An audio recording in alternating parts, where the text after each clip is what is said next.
Greetings and salutations to our brothers and sisters of the Forge. Welcome to another episode of Underground Spotlight, where we delve into the dungeons of Bandcamp and look for the most epic of loot in the form of underappreciated and lesser known gems. Ben and I constantly scour the depths of Bandcamp to find some of the best of the underground, and we try to shine a light on some of the talent out there that people should check out. Support these bands, because now more than ever without live shows, these artists need your help. I'm wearing my Grim as Fuck Crush shirt. Check that out. These guys are sick. We had them on a previous Underground Spotlight. You should definitely check these guys out. That reminds me, and I kind of want to try something new. Do us and these artists a favor. Head over to Instagram, take a picture of yourself in your favorite underground band shirt. Tag us at Metal Forge Reviews. Tag the band on your shirt and use the hashtag Underground Spotlight. Let's get some of these bands some recognition and the support that they deserve. Before we get started, be sure to subscribe to our channel if you want to see more content related to metal reviews, top lists, reaction videos, and interviews. We're trying to hit 1,000 subscribers, and smashing that subscribe button helps us out a ton. We also love to hear from our viewers. Let us know in the comments what you're digging lately from some of the lesser known bands on Bandcamp. We've got some cool content coming up. We're working on a new format of ranking a metal band's discography. What do you want to see? Let us know in the comments. Let's get to the first review. The first one I have here on my list is Vacant Eyes, a Somber Preclusion of Being. This was released on September 4th as an independent release. We love independent releases. People who have the balls to do it by themselves, good on you guys. Everyone who has watched this channel before knows that Ben and I are massive Doom fans of most forms, but especially the melodic and melancholic is by far our favorite. Vacant Eyes are a 5-piece melodic death Doom band from New England that sounds straight out of Finland. This is an extremely special record, and I've been waiting a long time to hear it. There are 6 tracks on it that span over 60 minutes, and this is an art piece that needs to be respected as a whole. Most Doom in this vein sort of drones on, but this is an exception. There's amazing and deliberate guitar solos and lead work that you don't typically hear with bands like this. Brian West of Sonic Titan Studios absolutely nailed the mix on this record, and the mastering done by Jens Bogren at Fascination Street is the icing on the Doom cake. The Doom It's a thing. The compositions and orchestrations crush the listener with hopelessness and a dreamlike world dripping with anguish and despair. Ben and I have shared the stage with these guys many times, and their musicianship and live sound is monstrous. It's great to finally hear some of these songs on a record and captured in the most dreary and perfect way. The front cover was done by our dear friend Kishore Hollenbeek and screams I need to own this record on vinyl. I had a hard time picking a favorite song on this album, but the closer is absolutely stunning, with guest musician Jessica Rose of Virus of Ideals on vocals. Here's a clip from Into an Empty Dream.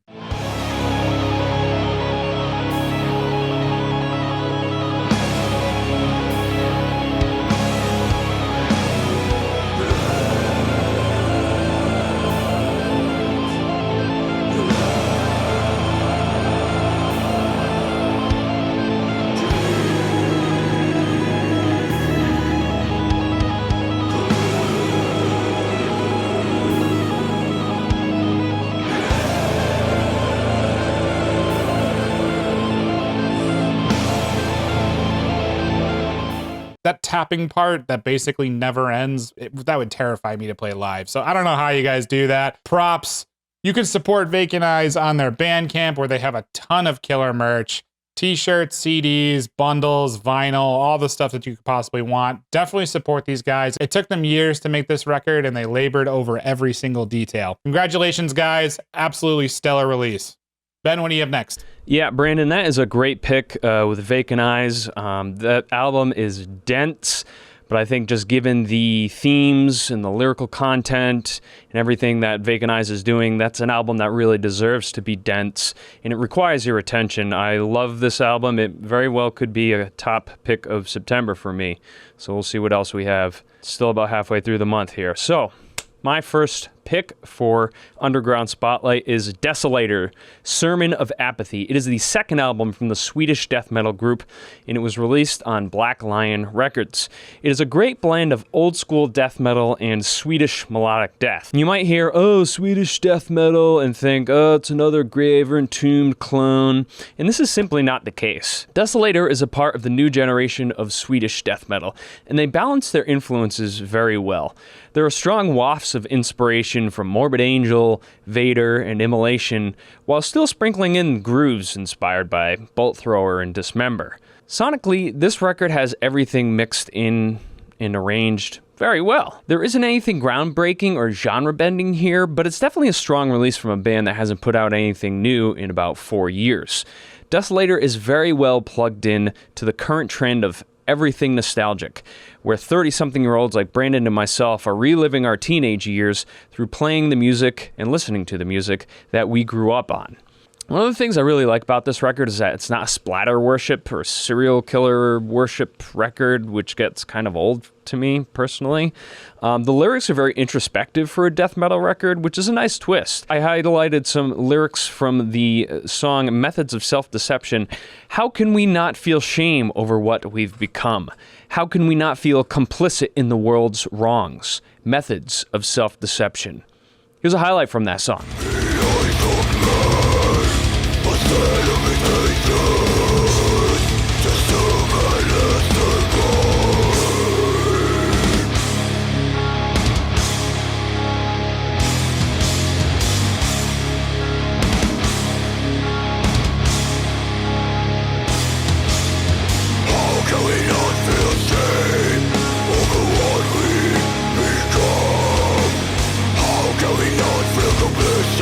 Fantastic song right there by Desolator. If you love old school death metal worship, you're going to love Sermon of Apathy by Desolator. Support them by going to their Bandcamp or buying some merchandise through Black Lion Records, a great Swedish metal label.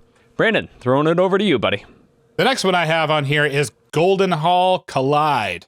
This was released on September 4th, also as an independent release. It's finally here, finally. I discovered Goldenhall after sharing the stage with these guys a number of times in the New England area, and their live show is absolutely astonishing. The 5-piece band from Rhode Island are an epic power / heavy metal band that nail every single facet of fun and addicting metal that you would want from this sort of genre. Their follow-up to their debut self-titled EP improves on what was already working so well for these guys. There's addictive vocals and melodies, killer guitar work and drumming, and fun as fucking hell music to listen to, live as well as on record. Jason Sheely sounds better than ever on this release with his vocals, and you can tell that a ton of work went into recording this record. The guitar work soars, there's a ton of push-pull in the compositions with the keyboard and the orchestrations. The music, written by Ryan Spar, is completely on point. Matt Young, their drummer, has some killer syncopation work that you typically don't hear in this genre, and that I think might come from his other band, Currents, which is a totally different type band, metalcore sort of gent sort of sound. But it fits really well here. I cannot wait for live shows to come back in New England because this is a band that I am eager to go back and see.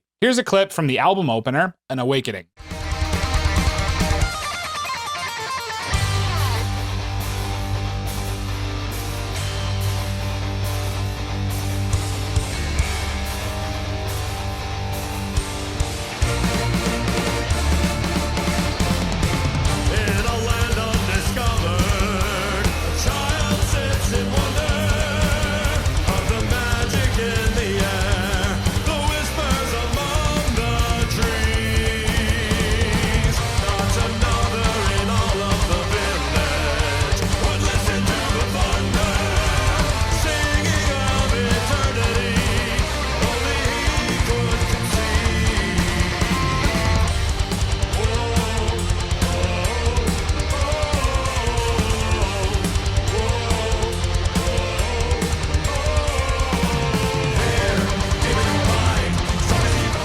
You can support Goldenhall on their Bandcamp page. They don't have physical merch on there at the moment, but you can purchase their record digitally.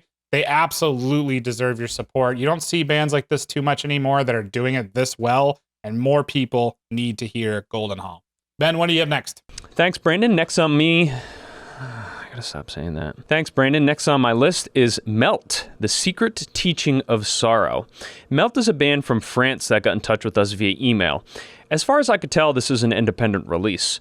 The band says that they're rooted in the power of metal, and I think that's a great place to start because they're much more than just a metal band. There's blends of post-hardcore, doom, and gothic metal, and maybe even a little bit of grunge too if you really look for it. The vocals by singer and guitarist Charlotte are powerful and melancholic and absolutely sincere. The greatness of this record comes in the atmosphere that it provides the listener. Listening to this record incites visions of being drawn to an open glade by the pungent smell of incense, coming across a troop of druids performing an ancient ritual to the sun. The album really doesn't follow standard songwriting conventions, so don't be surprised by that. Upon first listen, I got kind of confused by two of the songs that share the exact same vocal melodies and lyrics. I wasn't sure if I'd stumbled across like a B-side or a demo of a previous song, but no, it was just a different song utilizing the same melodies and lyrics with some changes to the music. Kind of unusual. So just be prepared for, if you listen to this record, to kind of expect that, which I would recommend that you do check this record out. It's totally worth checking out. Unfortunately, I couldn't find any lyrics to this band, but here's a clip from my favorite song, Mind.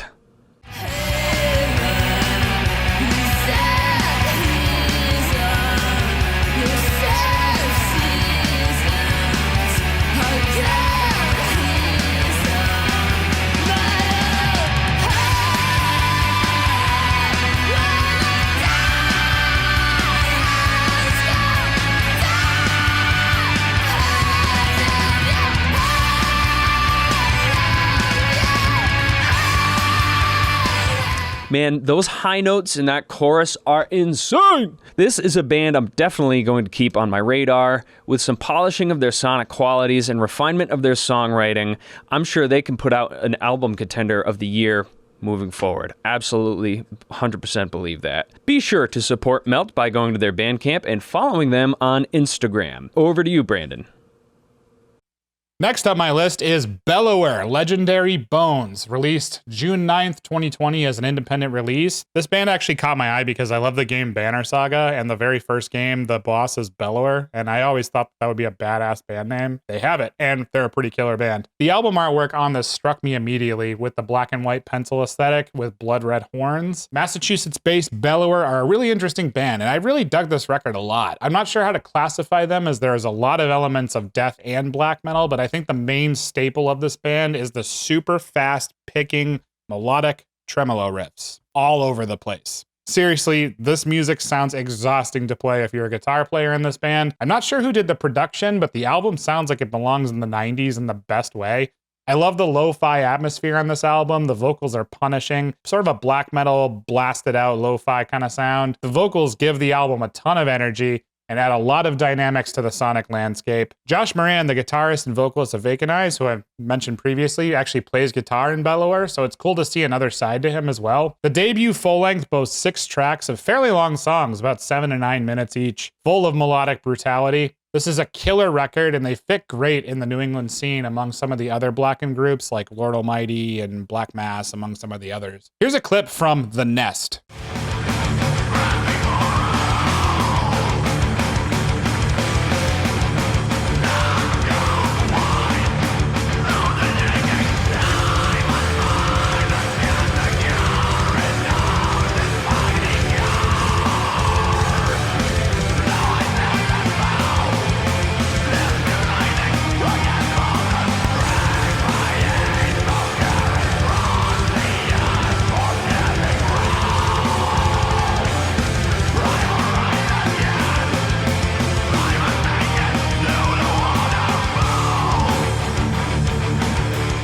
I love this. According to Jen Taiga on their Bandcamp, it fucks. Yes, Jen Taiga, I wholeheartedly agree that the Legendary Bones fucks. Support these guys on Bandcamp, pick up the digital release, share it around. This record will fit great in your melodic black and death metal collection. Ben, what do you have next?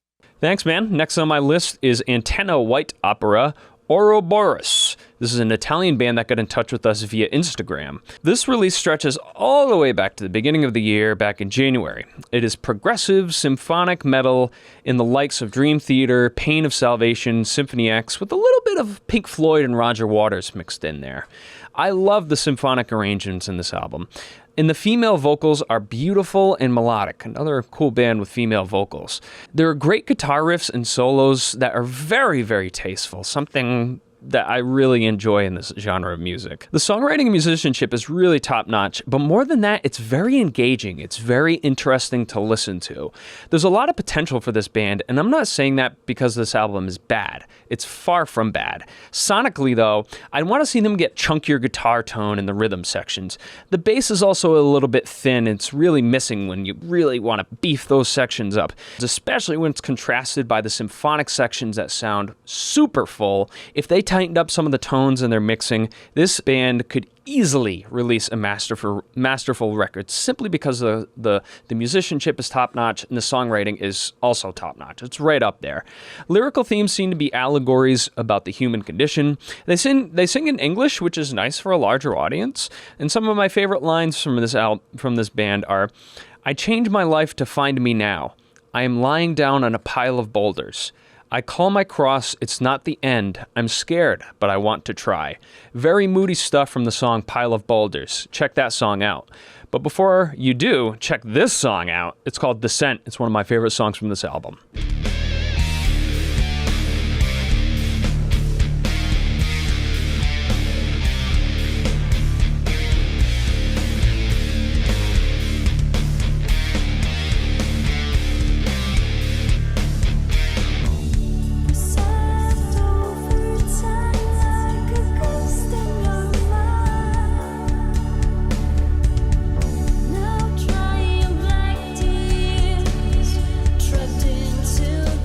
What an awesome track that was.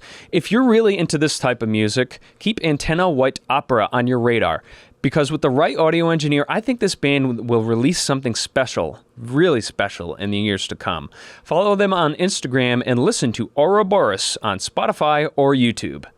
Brandon, it's your turn now. Last on my list is The Glorious Dead into Lifeless Shrines, released September 4th on Bindrune Recordings. I love this album, and death metal doesn't usually connect with me, but this is old school death metal at its finest, and this is Bindrune Recordings' first ever death metal release, and actually the label owner, Marty's band. If you love your death metal filthy and full of grime, this is the perfect record to add to your old school collection. There's a ton of respect here for the full album format, which I love, honestly. And Michigan-based The Glorious Dead deliver a hefty slab of death metal worthy of the dankest crypts. I did a breakneck review of this record where I show off the vinyl in its full glory, and I go into a little bit more detail on all the pieces of the record that I loved. If you're interested in seeing that, we'll link that in the description. But for now, here is a clip of one of my favorite tracks, Leave It to the Worms.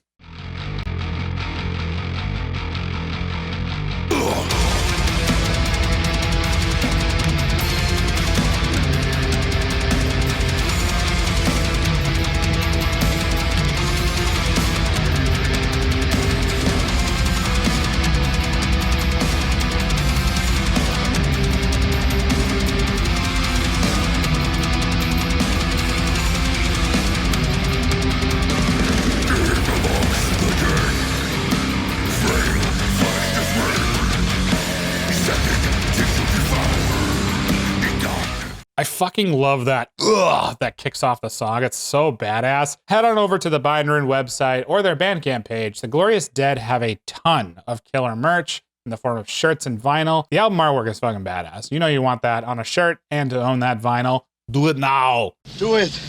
Do it. Come on. Do it now. Ben, what's your last pick? Thank you much, Brandon. Next on my list is Goddess, the Divine Promise. It is a one-man black metal band, a multi-instrumentalist, Damian Stefanovic, who handled all the duties on this recording. The Divine Promise is Goddess's debut full-length album, and it was released digitally on Life as a Dream Records. It is raw and punishing, backed with strong songwriting. The vocals are very shrill and sit in a frequency range that could be a bit tough on the ears, so just a fair warning on that. I like the agony in his voice, I just don't like sharing that agony. It can be a bit distracting from the music, which I think is really good. According to Damian, the band is covering themes of stewardship, collective responsibility, animal rights, environmental disaster, and the coming supreme retribution. I don't know what that last line means, so, interpret that for yourself. But this is very cool. I like when black metal bands take a stand with their values and don't just default to misanthropia and militant atheism and all that stuff. Here's some lyrics from the song Leave Her Barren, which I'm going to play a clip for you.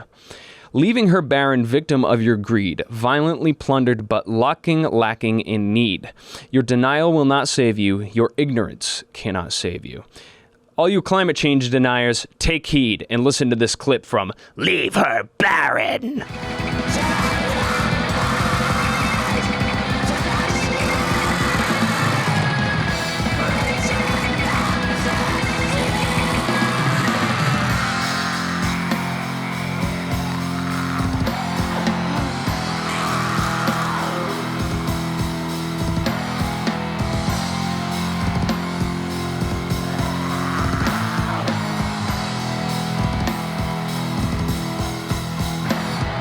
Support Goddess on Bandcamp and social media. Definitely worth checking this album out. And we are at the end of our segment, so thank you so much for watching Underground Spotlight. This is a segment where we showcase some of the best music of the underground. Be sure to support your local artists. Be sure to support underground artists, because there's so much music and art out there, and they all, especially during this time, really need your help. A few bucks goes a long way just to kind of keep somebody afloat and to keep them motivated and engaged with you, the audience.